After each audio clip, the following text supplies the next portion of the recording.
안녕하세요. 김원준입니다. Some of them are so-called allies, but they're not allies on trade. 일부는 소위 동맹국이라고 불린다. 그러나 무역에선 동맹이 아니다. 트럼프 대통령이 호혜세, 그러니까 보복관세를 한국, 중국, 일본에 부과하겠다며 한 말입니다. 실제 트럼프 정부는 한국산 세탁기, 태양광 제품에 세이프가드를 이미 발동했고 철강 제품에는 53% 관세를 예고하고 있습니다. 이런 미국의 통상 압박에 문재인 대통령이 당당하고 결연하게 대응하라고 발언하자 유승민 대표는 이게 과연 동맹으로서 최선의 전략인가, 한미동맹 미래에 어떤 결과를 초래할지 심히 우려된다고 했습니다. 한마디로 한미동맹이 중요한데 통상압력을 경제적 관점에서만 보면 안 된다는 거죠. 우리 보수를 대변하는 시각이자 동시에 바로 이 지점에 우리 보수의 근본적인 착각이 있는 겁니다.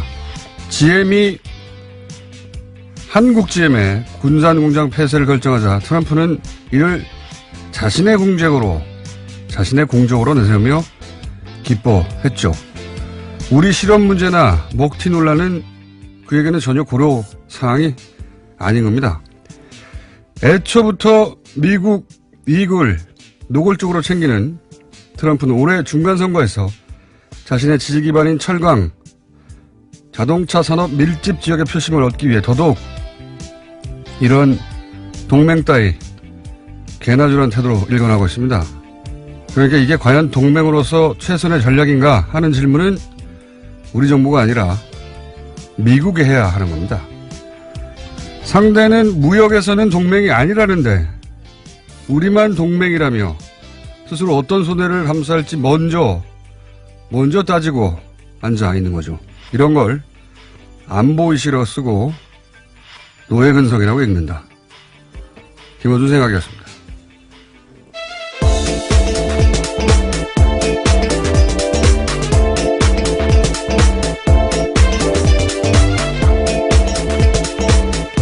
시사인의 김은지입니다.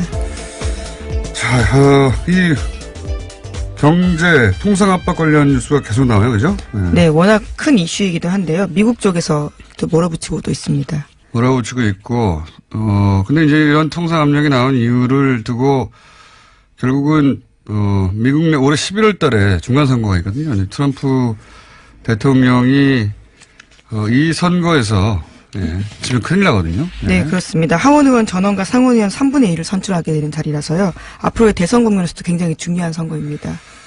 잠시 후에 저희가 이제 미국의 시민참여센터 김동석 상임이사 연결해서 미국에서 바라보는 이 선거의 어떤 역할이라든가 또는 왜 이렇게까지 하는지에 대해서 저희가 민의로 연결하긴 할 텐데, 이 트럼프는 자신의 재임을 위해서 한국이 동맹이란 점은 적어도 장사에 있어서는 고려 대상이 아니다, 뭐 이렇게 나오고 있거든요. 그러니까 저는 이렇게 봅니다. 우리 보수는 한미 동맹이 있는데 어떻게 저쪽에서 저런 요구를 한다고 세게 나갈 수가 있냐, 이거 아니에요. 근데 트럼프는 거꾸로예요. 한미 동맹이 필요하다는 걸 우리 보수가 여기 목을 맨다는 걸 너무 잘 아니까 어차피 세게 나가도 반발하지 못할 거다, 역이용하는 거죠. 네, 협상에선 자기 속내를 완전히 드러내지 않는 게 제일 중요한데요. 그런 식으로 아주 약한 우리 약점이라고 생각하는 거는요. 우리는 한미 동맹 때문에 저쪽에서 무리한 요구를 해도 받아줘야 된다는 식의 인식을 보수가 하는 거고, 바로 그 점을 정확하게 이용하는 거죠. 한미 동맹인데 저쪽은 뭐 자기들끼리 동맹이라고 물렁물렁하게 나올 테니까 그걸 이용해서 세게 나가자. 우리 보수는 동맹 얘기하면 역시 동맹이니까 무리하게 요구하지 말아야지 하고 트럼프가 물러서 주기라도 할 것처럼, 그럽니까? 아예 동맹 아니라는데 본인의 입으로. 유치원생들도 아니고 동네에서 서로 경쟁하는 가게들끼리도 이렇게 안 해요. 이런 태도는 형님은 우리를 그냥 드십시오, 이 이상 이하도 아무것도 아닌 거죠. 트럼프로서는 뭐 거저먹는 거죠. 아무 말도 안 했는데도. 네, 미국 내에서도 비판이 꽤 있다고 하는데요. 맨큐의 경제학으로 유명한 맨큐 하버드 교수도 이에 대해서 비판하고 있다고 합니다. 자유무역에 대해서요. 우리 부서가 흔히 뭐 냉정한 국제 현실을 바라보라느니 뭐 엄혹한 국제 정치를 바라보라니 하는데 미국 얘기가 나오면 그냥 동맹인데 어찌 미국한테 감히 싫은 소리를 하냐. 이런 태도만 몇십 년치 하니까 얼마나 장사하기 쉽습니까, 미국으로서는. 그러면서 이거를 북한 문제로 미국 심기를 불편하게 만들어서 미국이 그런다는 아주 바보 같은 노예근성 논리를 연결을 해요. 뭐 그러면서 이제 정부가 무능하다고 말하고 싶은 거겠죠. 이런 게 노예근성입니다. 자, 이건 잠시 후에 또 한번 짚어보기로 하고요. 첫 번째 뉴스는 뭔가요? 네, 삼성의 다스 소송비 대납 관련한 새로운 소식이 또 나왔습니다. 오늘 아침 중앙일보 보도인데요. 이명박 전 대통령이 2009년 초 청와대에서 당시 미국 대형 로펌 에이킨 건프 소속 김석환 변호사를 여러 차례 만난 정황이 포착됐다고 합니다. 김백준 전 청와대 총무기획관의 진술이라고 하는데요. 검찰은 현재 이 경위에 대해서 집중 수사 중이라고 합니다. 이 대납에 관해서는 굉장히 재밌습니다. 이 사건 자체가. 네, 심지어 청와대에서까지 만났다라는 건데요. 소송하기 직전에요. 네, 두 가지. 삼성이 이런 거래만 했겠느냐 하는 측면에서 대단히 흥미롭고 추가 수사가 이루어지는 추가 수사의 이제 출발점이다. 그러니까 박근혜 정부 하에서의 삼성과의 거래 말고 이명박 정부 하에서의 삼성과의 거래는 뭐가 있었나 이런 걸 따져보는 출발점이 되는 점에서도 흥미롭지만 또 하나는 이명박 연구가로서 완벽한 사례다. 완벽한 이그젬플. 네. 보세요. 다스하고는 전혀 무관하다고 했잖아요. 대통령이. 지금까지도 계속 그렇게 주장하고 근데 있습니다. 다스하고 무관한데 이 변호사를 청와대에 불러서 왜 만납니까? 그것도 말이 안 되죠. 그리고 처음에 에이킨 건프, 미국의 로펌이 무료 변론을 미끼로 먼저 접근해서 사기를 쳤다는 거잖아요. 네, 계속 그렇게 또 주장하고 있죠. 그런데 이제 거꾸로 완전히 거꾸로 김백주 씨는 이명박 전 대통령이 먼저 삼성에 요구했다는 거 아닙니까? 이거 좀 대신해달라고. 그것도 완전히 말을 뒤집는 거고요. 그리고 무료 변론이었다고 했는데 남은 돈을 받아오라고 했다는 거잖아요. 무료 변론인데 남은 돈이 어디 있습니까? 애초부터 무료 변론이 아니라 삼성이 대납했다는 걸 알고 있었다는 거고 정말 하이라이트는 이 대목부터입니다. 근데 돈이 남았어요. 돈이 남았는데 받아오는 과정이 아주 이명박적이다. 이명박 연구가로서 이런 완벽한 샘플이 여기서 구체적으로 드러나 주다니. 그러니까 돈이 남은 거를 알고 김백준 씨를 삼성 이학수 부회장에 보냅니다. 이명박 대통령이. 그 돈 받아오라고. 여기서부터 웃깁니다. 생각해보세요. 이제 결과적으로 이학수 부회장이 그 요청은 그 자리에서 받아들이지 않았다고 합니다. 거절했다고 하는데 거절한 게 당연해요. 삼성전자 대통령 조 단위를 다루는 사람들이에요. 근데 그 몇 억이 남았어. 그랬더니 대통령이 삼성전자 부회장한테 가가지고 그 몇 억 좀 달라고 하라고. 이런 말 안 나오는 법이에요. 예? 이런 말 안 나오는 법인데 그렇게 했어요. 근데 이제 이학수 부장이 본인이 직접 그런 말 한다는 게 너무 폼이 안 나잖아요. 다 재임 기간에 있었던 일입니다. 현직 대통령이요. 이러한 일들 벌였다라는 건데요. 삼성전자 부회장한테 삼성그룹 너무 삼성전자 부회장이 예를 들어서 에이킨 건프한테 야 몇 억 남지 그거 줘. 이거 어떻게 말합니까? 그래서 거절을 하자 대통령이 이번에는 김백준 씨한테 미국에 직접 가서 받아오라고 했다는 그렇죠. 거 아닙니까? 공직자를 직접 미국까지 가서요. 돈을 받아오라고 시켰다고 그 몇 억을 합니다. 직접 받아오라고. 야, 이 돈에 대한 순수한 애착과 열정. 스피릿이라고 부릅니다. 저는 스피릿. 응? 마니 스피릿. 하지만 김 전 기획관은 가진 않았다라고 진술하고 있는데요. 시켰다는 사실에 대해서 명백하게 진술하고 있습니다. 시켰으니까 다른 사람을 보냈고 다른 루트로 했겠죠. 여기 스피릿입니다. 공짜로 다 해줬는데 좀 남았어요. 예. 그거 미국 가서 일단 삼성전자 부회장 가서 그거 받아오라고 그래. 야, 이 말 안 떨어지는 법이거든요. 돈에 관해서는 대단한 스피릿입니다. 이것은. 예, 애초에 남겨먹기로 했을 수도 있을 것 같은데요. 구두 약속을 해서요. 다스 쪽에 남는 돈 달라고 이야기를 초기부터 했다라고 합니다. 그러니까 그게 다 떠나서 남의 돈으로 재판하고 나서 그죠? 그리고 나서 남았는데 그걸 또 그 전자의 부회장 예산이 뭡니까? 매출 조단위 우리 대통령도 마찬가지잖아요. 국가 예산을 다루는 그런 사람들이 입이 안 떨어질 만한 액수예요. 그거 3천억 남았는데 줘. 이것도 아니잖아요. 근데 그거를 거기 보내고 또 미국 가서 받아오라고. 대단히 이명박적인 사례로 나 후세 사과들 연구할 때 반드시 거론될 사건이라고 봅니다. 네. 슈퍼 구레이시입니다. 더블 슈퍼다. 이 정도는 보통 사람이 생각해낼 수 없는 거예요. 이 집착과 스피릿은. 자, 다음 순요. 네, 소위 도곡동 땅 매각 대금 중에서 40여억 원이 이명박 전 대통령 논현동 사저 증축 비용에 들어갔다고요. 한국일보와 JTBC가 보도했습니다. 이러한 정황을 검찰이 포착해서 수사 중이라고 하는데요. 과거에 이명박 전 대통령은 누군가에게 빌린 돈으로 사저를 증축했다라고 밝힌 바가 있습니다.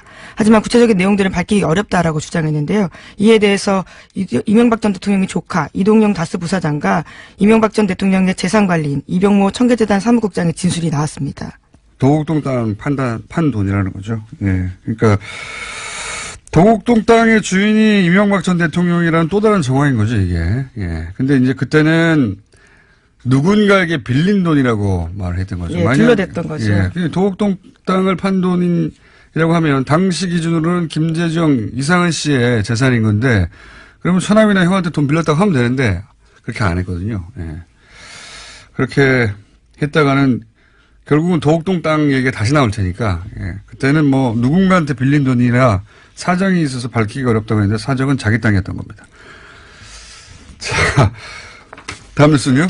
네, 이명박 전 대통령이 국정원 특수활동비 2억 원을 추가로 받은 의혹도 나왔는데요. 채널A 보도입니다. 이명박 전 대통령은 지난 2008년에 김백준 전 총무기획관을 불러서 2억 원이 담긴 가방을 건넨 정황을 검찰이 포착했다라고 하는데요. 이명박 전 대통령은 당시에 박재환 정무수석에게 전달하라고 지시했다고 합니다.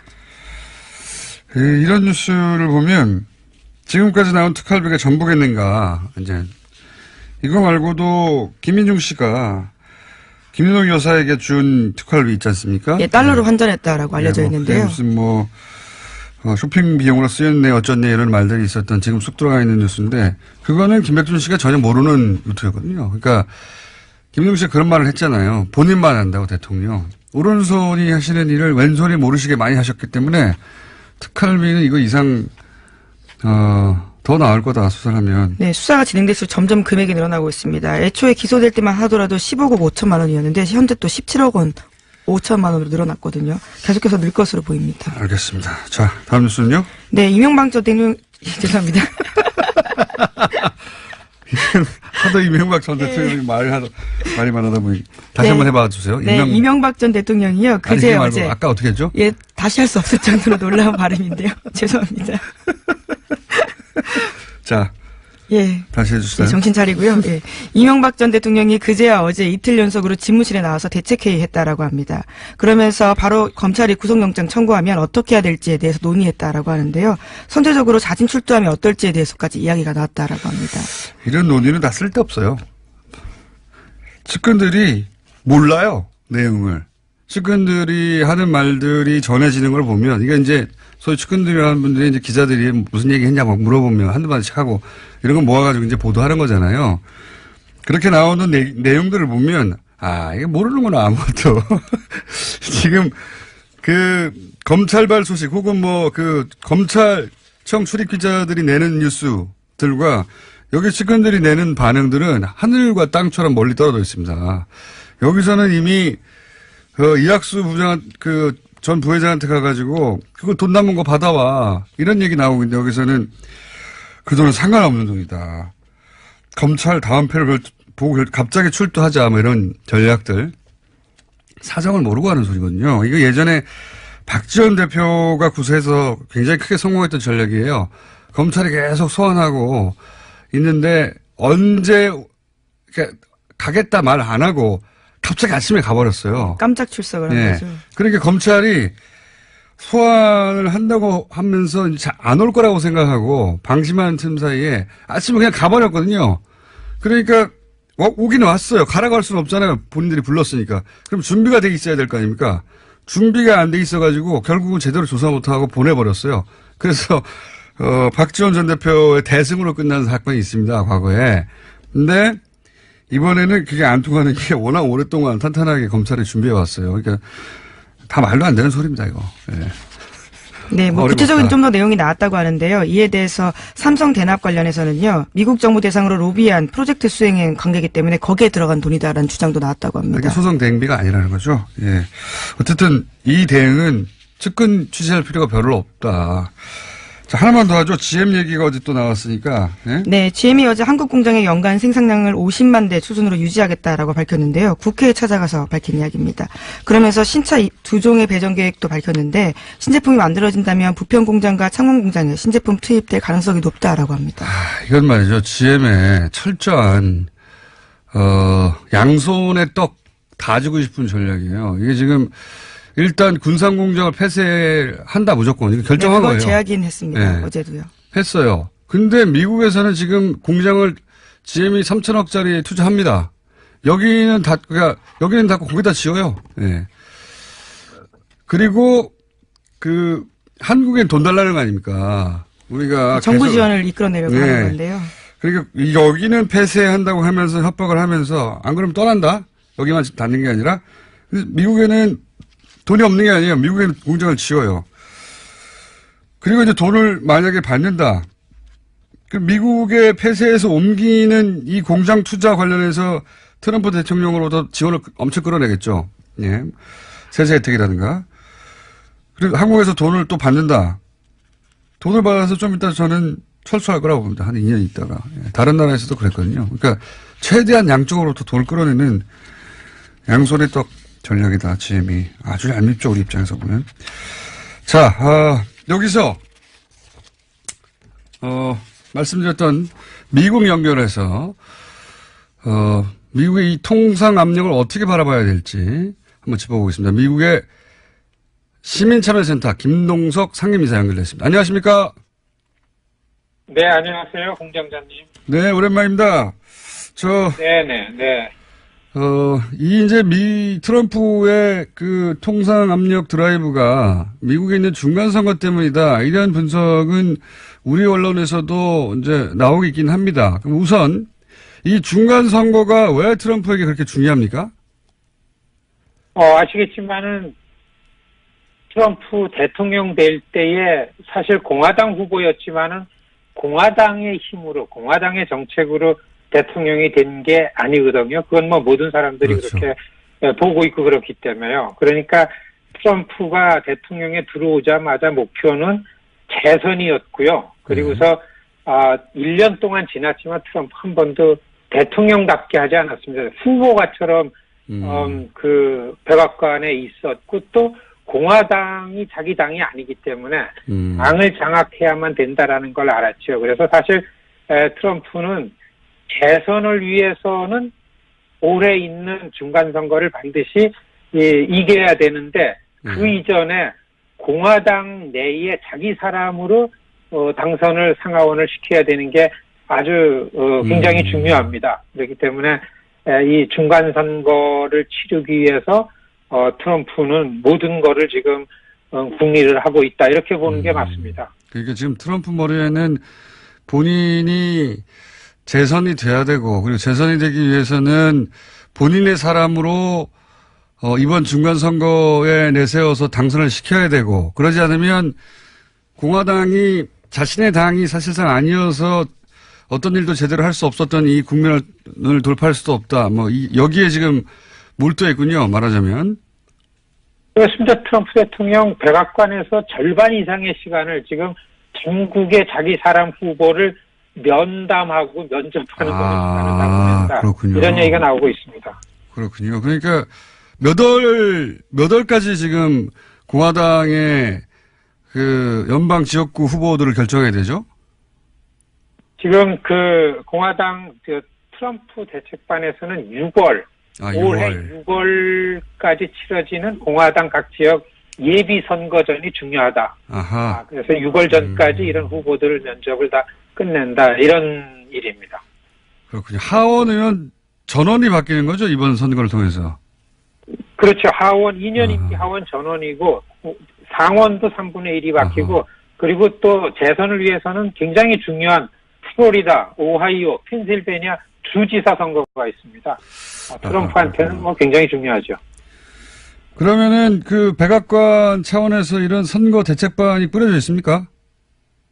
지난 11월 말 지난해 진작부터 선거 치르고 나서 정치 전략국 뭐 이런 선거 캠페인인 걸 국으로 만들었습니다. 빌 스테피언이라는 아주 영악스러운 그 캠페인 전문가를 국장으로 임명해서 일주일에 한 번씩 대통령이 이 사람하고 독대라면서 보고를 받습니다. 그렇군요. 지난 11월에 이미 만들어졌고 그리고 올해 6월까지는 공화당 후보로 자기 사람이 예비 선거에서 이기도록 만들어야 되고 그래서 매주 독대에 가면 이 대책반을 굴리고 있다. 뭐 이런 상황이군요. 이런 건 제대로 보도가 안 돼서 저희가 잘 몰랐는데. 근데 만약에 트럼프가 이 중간 선거가 자기 뜻대로 안 됐다. 그러면 어떻게 되길래 이렇게까지 신경을 쓰고 있는 겁니까? 이게 중요한데요. 만일에 지난 트럼프 집권하자마자 뉴스에 탄핵이란 얘기가 많이 나왔었습니다. 그렇죠. 예. 이게 가능하려면 야당이 상하원 다수당이 돼야 됩니다.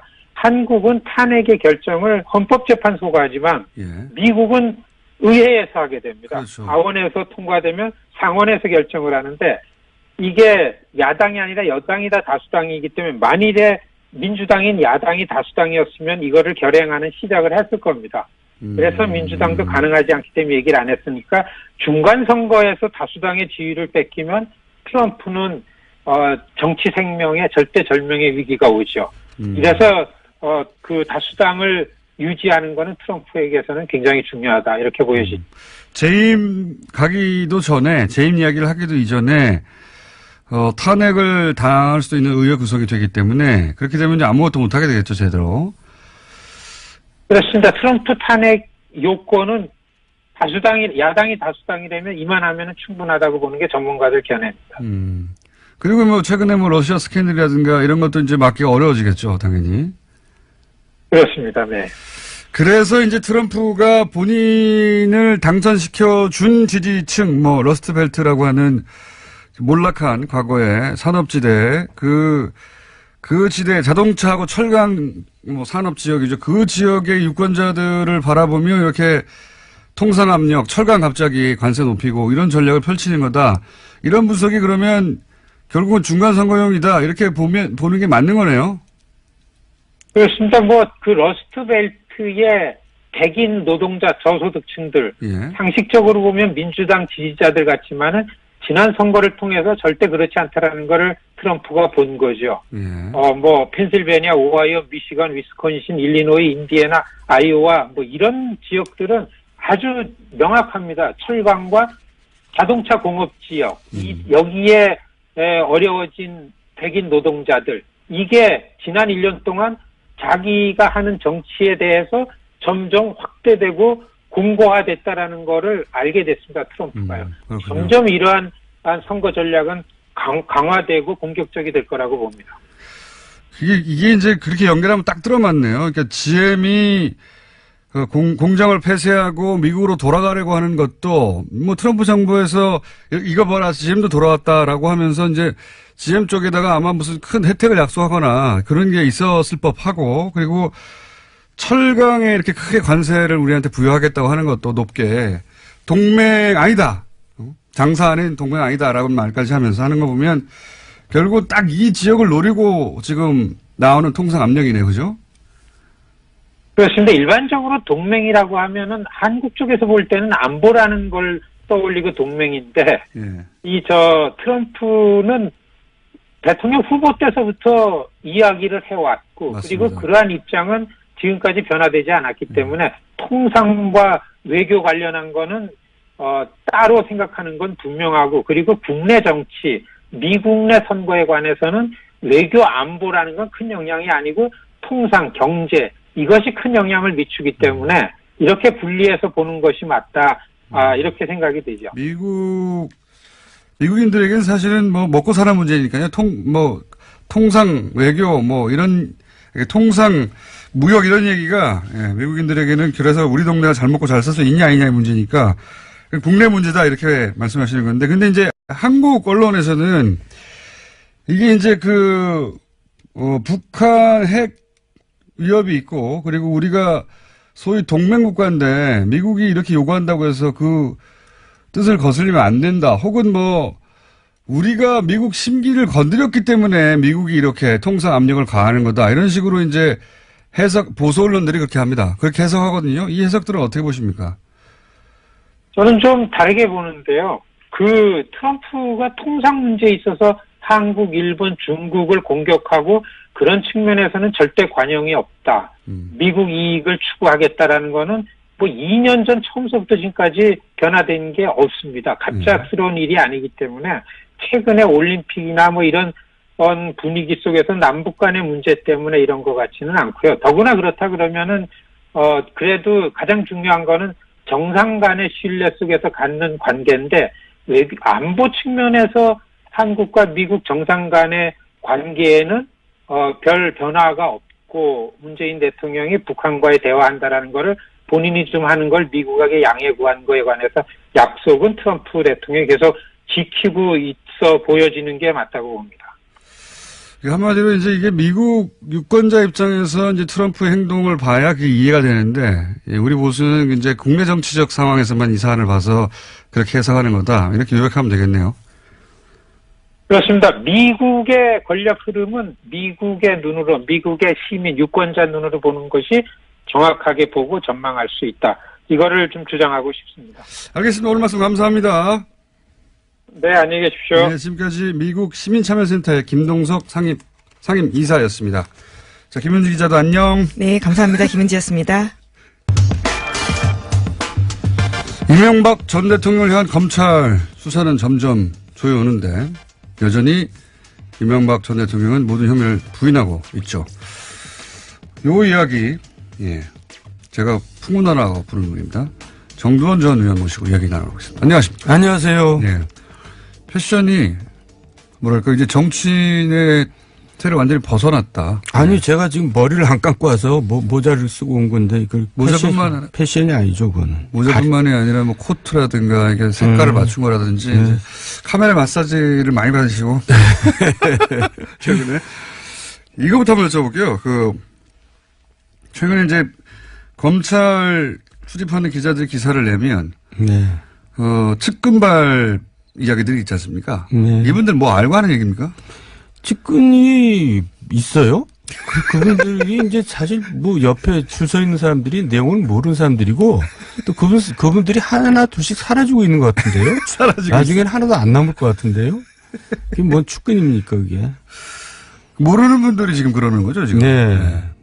전후 사정 잘 모르는 분들이. 제가 볼 때는 뭐 그냥 갈 데 없으니까 거기 서 계시는 것 같은데. 그분들도 좀 줄어들고 있습니까, 요즘? 줄어들죠. 그리고 이제 점점 이제 나중엔 하나도 안 남을 것 같은데요. 이런 건 어떻습니까? 네. 뭐, 청계천 사무국장이나 금강 대표나 기타 친인척들 대부분 초반에는 부인하다가 다들 아주 빠른 속도로 시인하거든요. 네, 구속되거나 수사받다가.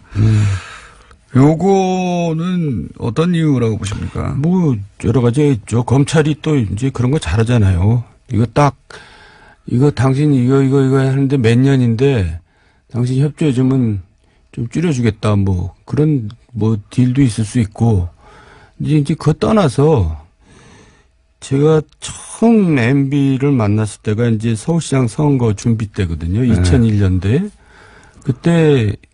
홍사덕 씨하고 경쟁을 했는데 홍사덕 씨가 압도적으로 우세했어요. 네. 그 서울시 48개 지구당 위원장이 사실 선거하는 거나 마찬가지인데 MB는 한 명도 확보를 못했고 거의 다 이제 홍사덕 씨 편이었죠. 그때 인기 있었죠, 홍사덕 전에. 네. 그래갖고 이제 한 명이라도 이제 붙잡아야 되는 형편인데 이제 제가 그때 병원에 입원했을 때 찾아왔는데 저한테 제안을 하는 거예요. 이제 같이 일을 하자. 뭐 여러 명 그때 했지만 저한테 또 왔죠. 그러면서 이제 러닝메이트로 같이 하자는 이제 파격적인 제안을 이제 했어요. 부시장으로? 네. 그때 이제 제가 그걸 주위 사람들하고 상의를 했을 거 아니에요. 네. 아내한테 상의를 하고 그랬더니 주위 사람들이 공통적으로 하는 얘기가 뭐냐면 그 사람하고 일하지 마라.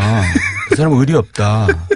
그 사람 쓸모 없으면 이제 나중에 팽개치는 사람이다. 그게 이제 공통적인 얘기였어요. 네. 근데 저는 어쨌든 저를 인정해주고 네. 또 저한테 기회였기 때문에 네. 그때 뛰어들어서 제가 만들어냈죠. 이겼죠. 예, 만들어내셨죠. 예. 제가 이긴 게 아니라 그리고 나중에 팽 당하셨죠. 예. 팽은 제가 시켰죠. 자꾸 당했다 그러지 마세요. 기분 나빠요. 그러니까 이분들도 그렇게 쓰고 버림을 아니 그러니까 이제 인간관계에 있어서 사람이 지내다 보면은 존경심도 들고 애정도 생기잖아요. 지켜주고 싶다는 마음. 네, 그런 마음이 안 생긴다는 얘기죠. 그렇군요. 네, 너무나 이제 계산적이라는 얘기죠. 그러면 소송비 대납 얘기 좀 해보겠습니다. 예, 뭐 도곡당이니 다스니 이야기는 이미 이게쯤을 지난 것 같고, 다스 소송비 대납 얘기 관련해서 제가 이제 가장 궁금한 지점 중에 하나는, 이게 이제 그런 대납을 했던 이유가 사면이다라고 합니다. 당시 이건희 회장의 그 원포인트 특별 사면이 대단히 이상하고 무리한 사면이었던 건 분명하죠. 그렇죠. 저도 예? 그때 의아했어요. 예. 근데 이제 이명박 전 대통령도 삼성도 사실은 세상에 공짜가 없다는 걸 가장 잘 아는 장사치 둘이 만났다. 이렇게 볼 수 있지 않습니까? 뭐 표현이 그렇지만 뭐 맞습니다. 그러니까 주면 받고 받으려면 줘야 되고 너무 잘 아는 사이인데 이 한 번의 거래만 있었겠는가. 제가 궁금하거든요. 예. 그러니까요. 삼성 입장에서는 그 대납한 액수는 껌값이죠. 그리고 돈도 아니거든요. 네, 돈도 아닌 거죠. 그러니까 근데 이제 우리가 뭐 증거도 없이 얘기할 수는 없고요. 그리고 또 이거는 좀 돈하고 관계없는 얘기인데 삼성이 이제 정부한테 또 뭐 하는 게 있냐면 처음 얘기하는 건데 이제 집권하잖아요. 네. 그러면 인수위 시절에 국정운영 플랜을 삼성연구에서 만들어서 줍니다. 아하. 그러니까 여기가 가리지 않고 진보보수 가리지 않고. 아니 네. 저 집권당 대통령 후보한테 예, 후보한테. 그 비서실에 갖다 줍니다. 그러니까 굉장히 작업을 잘하잖아요. 삼성연구소 우수한 인재들이 많죠. 예, 그래가지고 집권 5년 동안 어떻게 국정을 운영할 것인지를 연도별로 또 아이템별로 쫙 분야별로 정리를 해서 주거든요.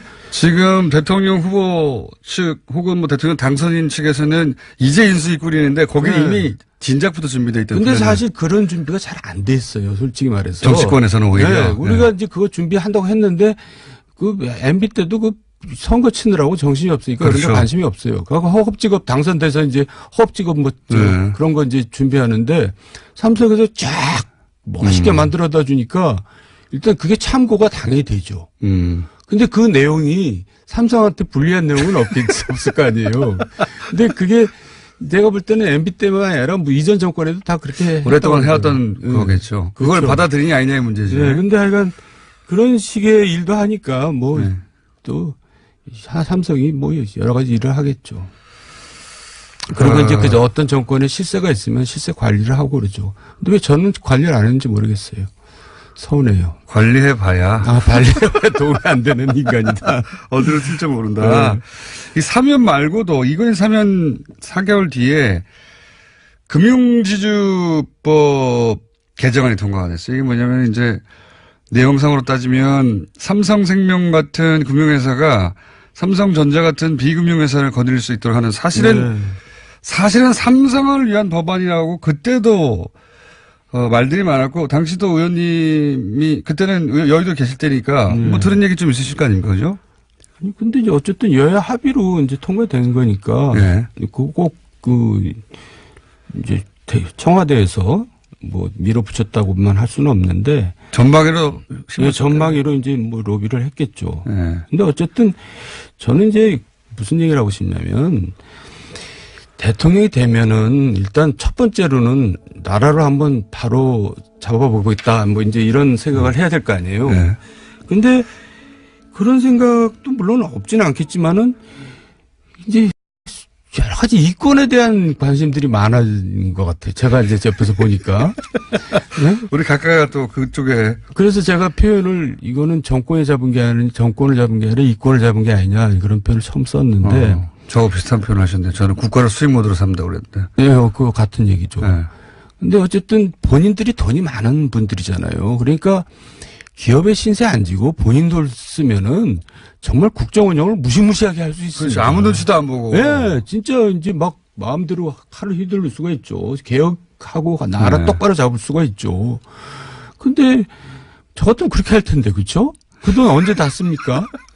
어차피 있는 돈만으로도 다 못 쓰실 텐데 말이죠. 근데 그분들은 절대 본전은 손을 안 대요. 본전은 손을 안 대요. 근데 그거는 이제 사실 우리 아버지 세대의 이제 어떤 공통적인 특징이기도 해요. 우리 부모님들도 돈이 신앙이었거든요. 근데 이분들도 그렇게 돈이 많으면서도 그래서 대통령까지 갔잖아요, 이제. 더 이상 갈 데도 없는데. 예, 근데 본전은 절대 손 안 대고 하여간 거기다가 이제 얹히죠, 항상. 그러니까요. 근데 대통령이 월급 말고 얹힐 방법이 사실 없어야 하는데 다른 방법이 있었던가 봐요. 하여간 뭐 기회만 있으면. 기회만 있으면. 아시는 기회 중 하나만 알려주고. 아니, 그 저는 이제 대통령에 대해서는 멀리 있었으니까 알 수가 없고. 예. 지난번에 주변에 있는 사람들도 다른 데서 얘기했지만은 이분들이 대선 끝나고 이제 한참 지나서 그때 추석 무렵에 이제 당선 축하금을 뒤늦게 받는 이제 흔적들이 있어요. 네. 의원님이 저렇게 불만이 많은 건, 당선 축하금을 내가 그때 안 챙겨줬구나. 이렇게 생각하는 사람들이 있었던 거죠. 아니, 그 직접 그렇게 저한테 얘기를 했죠. 실제로? 예. 네. 그때 내가 못 챙겨줘서 미안해. 이렇게. 아니, 그런 직접적인 표현은 아니고, 어쨌든 이제 집권해서 촛불 시인이 이렇게 여러 가지 어려움을 겪었던 것은 MB를 도와줬던 사람들이 이제 적극적으로 방어에 나섰어야 되는데, 이제 그걸 무마를 이렇게 축하금을 돈을 안 줘서 그랬다고 생각해요. 뭐 이제 그런 얘기 쉽게 말해서 그걸 이제 다 응보를 해줬어요. 얼마 그때 들어있던가요? 그러더니 가는데 뭐 차에다 뭐 실었다 그래서 뭐 사각개짝 실은 줄 알았더니 돈을 실었더라고요. 근데 액수는 얘기가 하긴 뭐하고. 아니 세보셨을 거 아닙니까? 그래도죠. 아니, 이걸 안 받더라도 나를 얼마로 치느냐 궁금해서라도. 그 돈을 세볼 필요 없잖아요. 묶음이니까. 그 덩어리에 몇 개였어요? 덩어리가 뭐 몇 1억짜리 한 10개 됐나요? 아이, 그 정도는 아니고요. 그 정도. 5개? 근데 그 당시에 이제 3개? 그 당시에 여러 2개 반. 기업인들한테 저한테 전화가 왔는데 이제 부르는다는 거예요. 그분들이 저녁 먹자고. 근데 왜 그러지? 그래서 내가 그걸 어떻게 아냐? 자기가 이제 궁금한 거예요. 근데 그런 전화들이 많이 왔었어요. 기업인들 쪽에서. 네. 만나러 간다고 전화가 많이 왔었고 또 신한은행에서 이제 그때 무슨 3억 또 사건이 있었는데 그 내용은 아마 아실 거예요. 김원준 씨도. 네, 네. 근데 그거 검찰에서 수사하다 말아버렸잖아요. 그러니까요. 네. 네. 요런 거 어떻습니까? 이건희 회장 4조 원대 차명재산이 삼성 비자금 사건 때 나왔어요. 이거 근데 과징금을 안 냈어요. 금융당국이 부과를 안 했어요. 그때 과징을 했으면 거의 2조 대 가까이 과징이 가능한데 이것도 명백한 삼성 특혜인데 혹시 뭐 좀 아시는 거 있습니까? 제가 한 건 없고요. 이쪽 분야는 모르시나요? 네, 모르고. 하여간 이상하다고 생각을 많이 했죠. 그 당시에는. 요거 말고 또 요거 삼성하고의 관계가 이상하네 했던 기억나시는 사건 없으십니까? 그러니까 이제 이상하다기보다도요. 네. 이거 이제 사위가 이제 삼성에 그렇죠. 근무를 했잖아요. 삼성의 이명박 전 대통령 맞사위 이상주 씨가 삼성전자 해외 법무를 청구했어요 그때. 물론 이제 삼성에 들어간 건 일찍 들어갔습니다. 그전에 들어갔지만 전에 네. 이제 검사 좀 하다가 들어갔는데 네. 이제 삼성 화재에 있다가 삼성전자로 이제 옮기면서 또 공교롭게도 다 대법무 해외 법무 네. 파트에 결국 있어갖고 팀장 총괄하는 자리까지 갔죠. 지금 이제 전무까지 됐죠. 네. 그러니까 그 공교롭게도 자리가 합리적인 의심을 하게 만드는 거죠. 이제 대납 사건이니 이런 거에. 예. 그때 이 자리에 있었으니까요. 사위가 아니어도 삼성전자 미국 내 법무를 에이킨 건프가 했는데 그러니까 사위가 아니어도 이 건을 담당할 사람이에요. 사위가 아니어도. 근데 심지어 사위였어요. 근데 이 건에 대해서 몰랐다. 이건 말이 안 되는 거 아닙니까? 그런 이제 의심을 할 수가 있죠. 근데 그거는 이제 검찰에서 이제 밝혀내겠죠. 근데 어쨌든 근데 이제 사위가 뭐 나서서 뭐 돈을 달라 뭐 그렇게 했을 것 같지는 않고. 심부름을 했을 수는 있겠죠.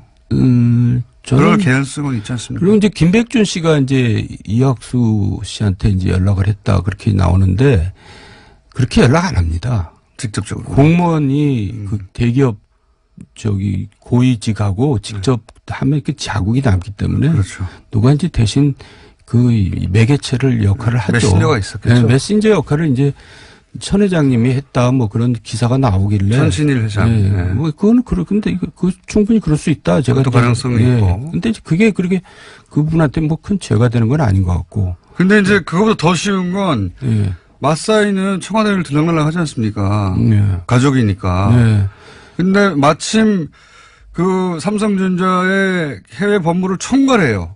에이킨 건프하고 어차피 알아요, 잘.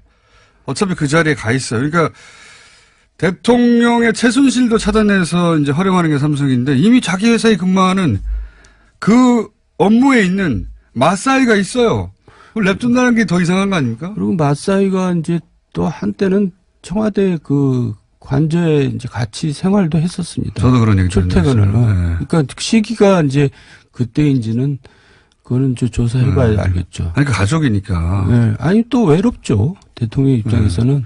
말을 쉽게 할 수도 있고, 예. 이걸 거칠 필요가 없잖아요. 예. 바로 그 회사에 그 자리에 가 있으니까. 그리고 이제 뭔가 이게 직원을 할 사람이 하나 필요하다고 생각을 했겠죠. 그러니까 사위를 이제 거기다가 이제 집에 퇴근 후에 이제 얘기를 많이 나눴을 텐데 그 사위가 또 엉뚱한 직원을 해가지고 천성관 검찰총장이 또 낙마하는 사태가 생겼잖아요. 그리고 이동관 당시 대변인이 그건 루머라고 거꾸로 얘기했었죠. 루머가 이렇게 물어보지도 않은데 그렇게 대답을 뭐 했는데 근데 그러니까 사위가 영향력이 있었다고 하는 사위가 뭐. 되게 그 얌전하고 순진한 친구예요. 개인 성향은. 그러니까 이제 귀가 얇고 누구 말을 하면은 그 판단을 이렇게 정확하게 하는 사람은 아니죠.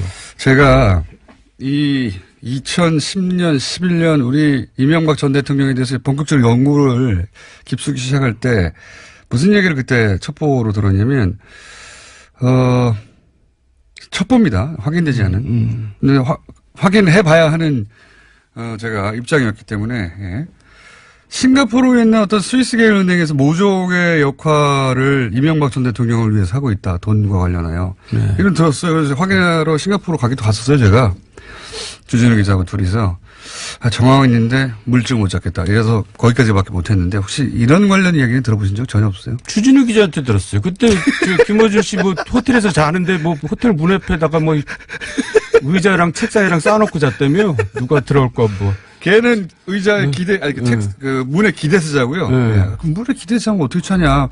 책상 쌓아. 그리고 저는 그렇게 자갔죠. 그리고 김어준 씨는 머리를 안 감는다고 막 그러더라고요. 어쨌든 그런 얘기 들어보신 적 없습니까? 그 얘기는 제가 모르고요. 근데 이제 그런 얘기보다도 지금은 우리가 이제 이제 이만큼 왔으면 이제 대충 국민들도 알고 본인도 알 겁니다. 상황이 이제 어느 정도 이명박 전 심각하면. 대통령. 네. 네. 그리고 다스 문제만 해도 그래요. 저는 다스의 주인은 온 국민이 아는데 본인만 모르는 것 같다는 생각이 드는데 이제 여기서 이제 큰 결단을 내리셔야 돼요. 알겠습니다. 대통령답게 전직 대통령답게. 30초밖에 안 남았으니까 네네. 몰아치듯 여쭤보자면 경천동지 이야기 있지 않습니까? 예. 세 가지. 예. 그중에 그 돈 문제죠. 다 돈 문제겠죠. 그렇죠? 예. 가족이 연루됐죠. 거기까지 제가 대답했어요. 아들은 아니죠. 아들 아닙니다. 그럼 부인이죠. 뭐 가능한 얘기죠. 돈과 관련된 부인이 돈과 관련된 일로 선거 결과가 바뀔 수도 있었다고 하셨으니까 그러면 돈으로 선거에 개입한 부인이 사건입니까? 뭐 거기까지 하겠습니다. 시간 됐습니다. 이걸로 정리하겠습니다.